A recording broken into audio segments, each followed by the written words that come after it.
also, also, panghabol lang po. Aside from mas matalino kami, we are not Filipinos for nothing. May tanong po ba kayo? Dahil tapos na po lahat ng individuals na magsalita, maaari po tayong tumanggap ng katanungan. May I add one more thing lang po. Kanina, gusto akong ipa-disbar.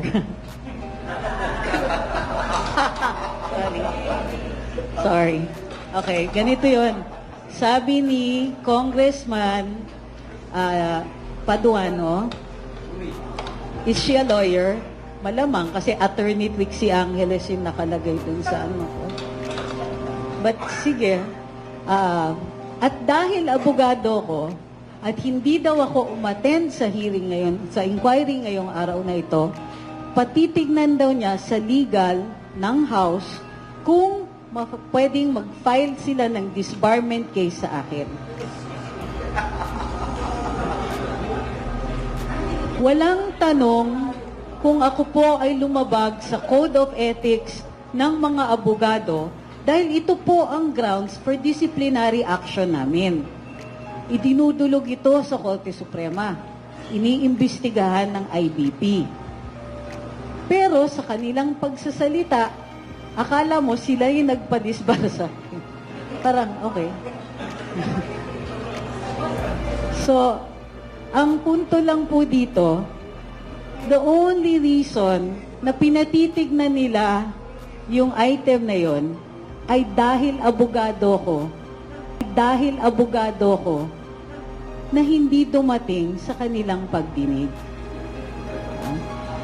Dahil walang ibang abogado dito sa mga hindi dumating, naging special target ako.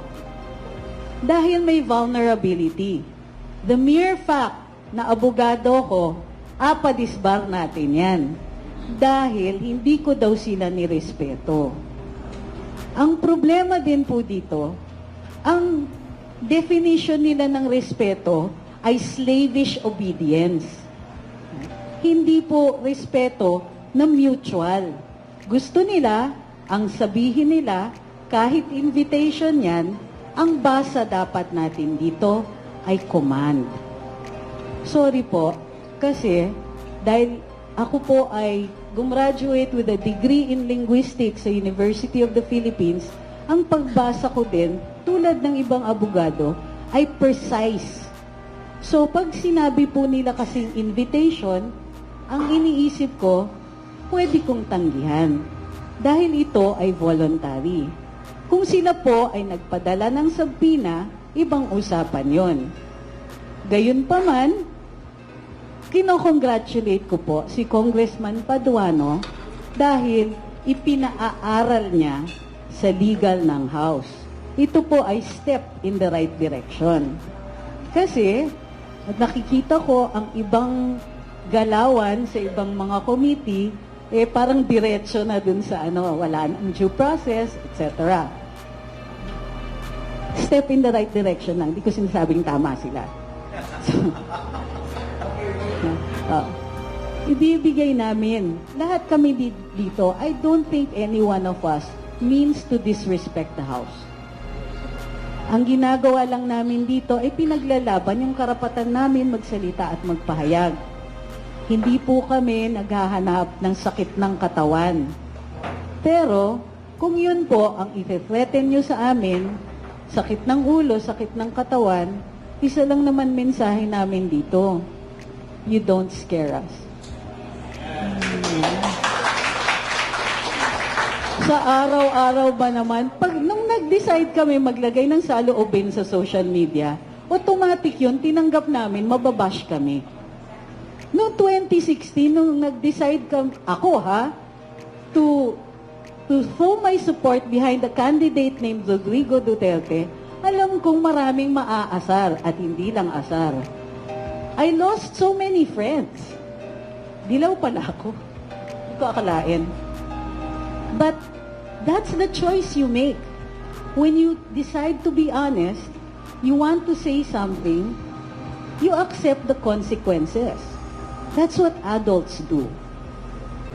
Unfortunately, we are ruled sometimes, I'm not saying this is just in the House or it's in the House, but by people who are in dire need of adult supervision. And that's really sad. Kasi, di ba, we expect our officials, binoto natin sila because we thought that they could lead us.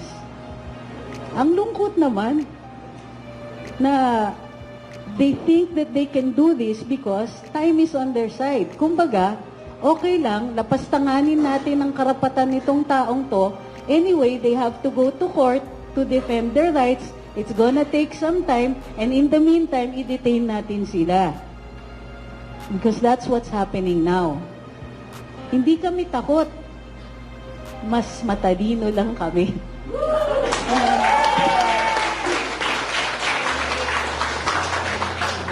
Also, panghabol lang po. Aside from mas matalino kami, we are not Filipinos for nothing. May tanong po ba kayo? Go. Ay, wag na. Para hindi tayo gabihin, ha? Game, go. Thank you. First, I'd like to congratulate everyone for the courage that you showed para to inspire the Filipino people. Yung tanong ko is addressed to Attorney Trixie actually, no? Attorney Trixie, para lang din sa kapakanan ng mga maraming nanonood, no? At isang payak na pagpapaliwanag. After today that we or you submitted the petition sa Supreme Court, ang House po ba can still execute yung mga show cause orders or yung mga subpoena na nabanggit nila kanina? It depends on what the action is from the court. Dahil ang aming petisyon ay may prayer for temporary restraining order, kung may TRO, wala na po yun. Because matitigil muna yung pagdidinig at yung pagsamon sa amin. Kung wala pong TRO, they will continue. Okay lang yun sa amin. We've taken the matter to the court. Like we said, di naman kami natatakot.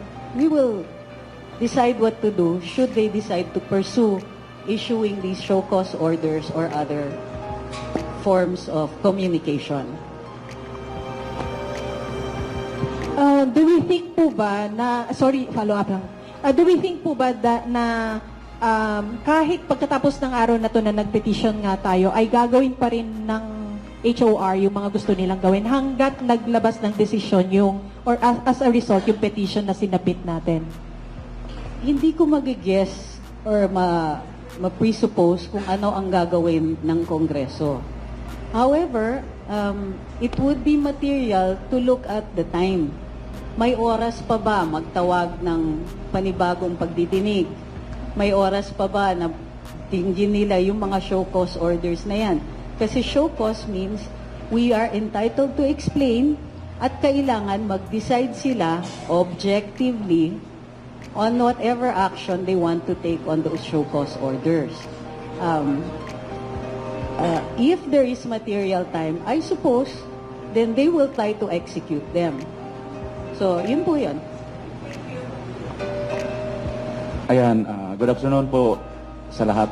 Attorney Trixie, ako pala si VMAR Channel sa YouTube. At sa lahat ng mga nandito, maraming salamat at nandito tayo ngayon. Ito lang po ang tanong ko. Sa lahat po sa atin, sa tingin niyo po, by observations, ito kaya ay ginagamit nila para ipantakip doon sa inilabas ni Congressman Ongab at ni Attorney Vic Rodriguez at ng ating dating Pangulong Duterte dito nga po sa mga blanco sa BICAM report. Sapagkat wala pong makitang mga issue ngayon eh. At ang mga vloggers lang po ang maingay na nag-iiko nito sa mundo ng social media. Maraming salamat sa sagot. Tingin ko kabit-kabit yan. Nag-umpisa yan dahil nagagalit sila dun sa mga reaction namin sa pag-conduct nila ng Quadcom hearings. Sa totoo lang, ang konti sa aming nanonood nun kasi ang hirap panoorin, masakit sa dibdib.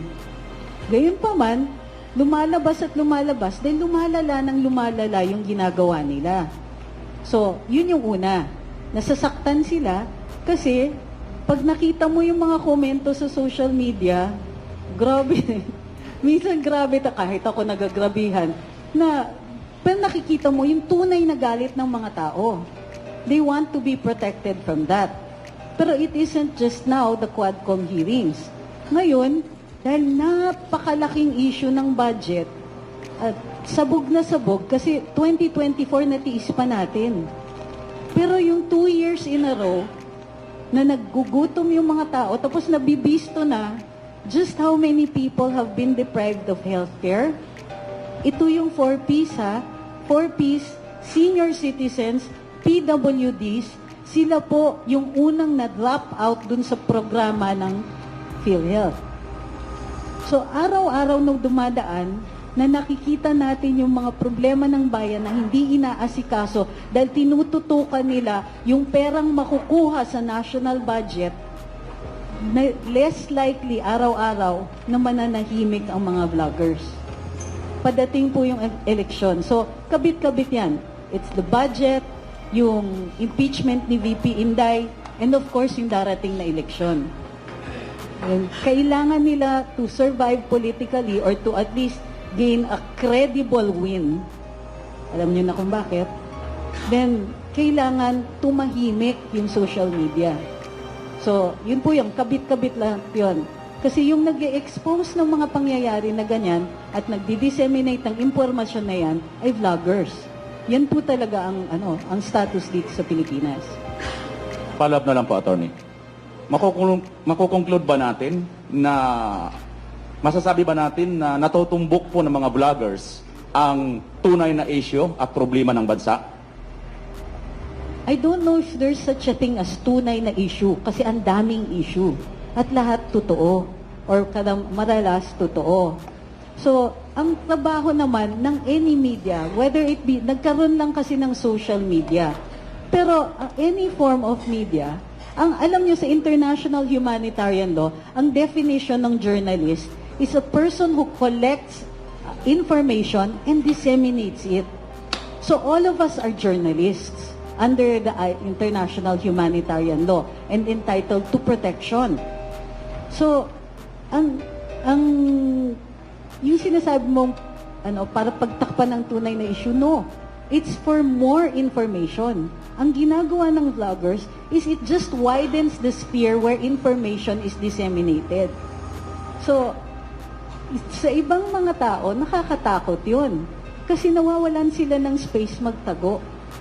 At kung ikaw po ay public, ikaw ay official ng gobyerno, at hindi tama lahat ng ginagawa mo, doble yung takot. Which is the entire purpose of the freedom of speech, di ba? So yun po yun. It's really, it isn't about a truth. It's about the space for information where all of us can come to our own conclusions. Wala kasing pwedeng magsabi kung ano ang katotohanan. Halimbawa, hindi nila dinidefine ang fake news. Alam niyo kung bakit? Kasi ang hirap i-define. Halimbawa, si Galileo, sinabi niya, heliocentric ang solar system. Sabi ng Roman Catholic Church, mali ka, fake news ka. 600 years later, nag-sorry sila. Totoo to. Ay, di ba?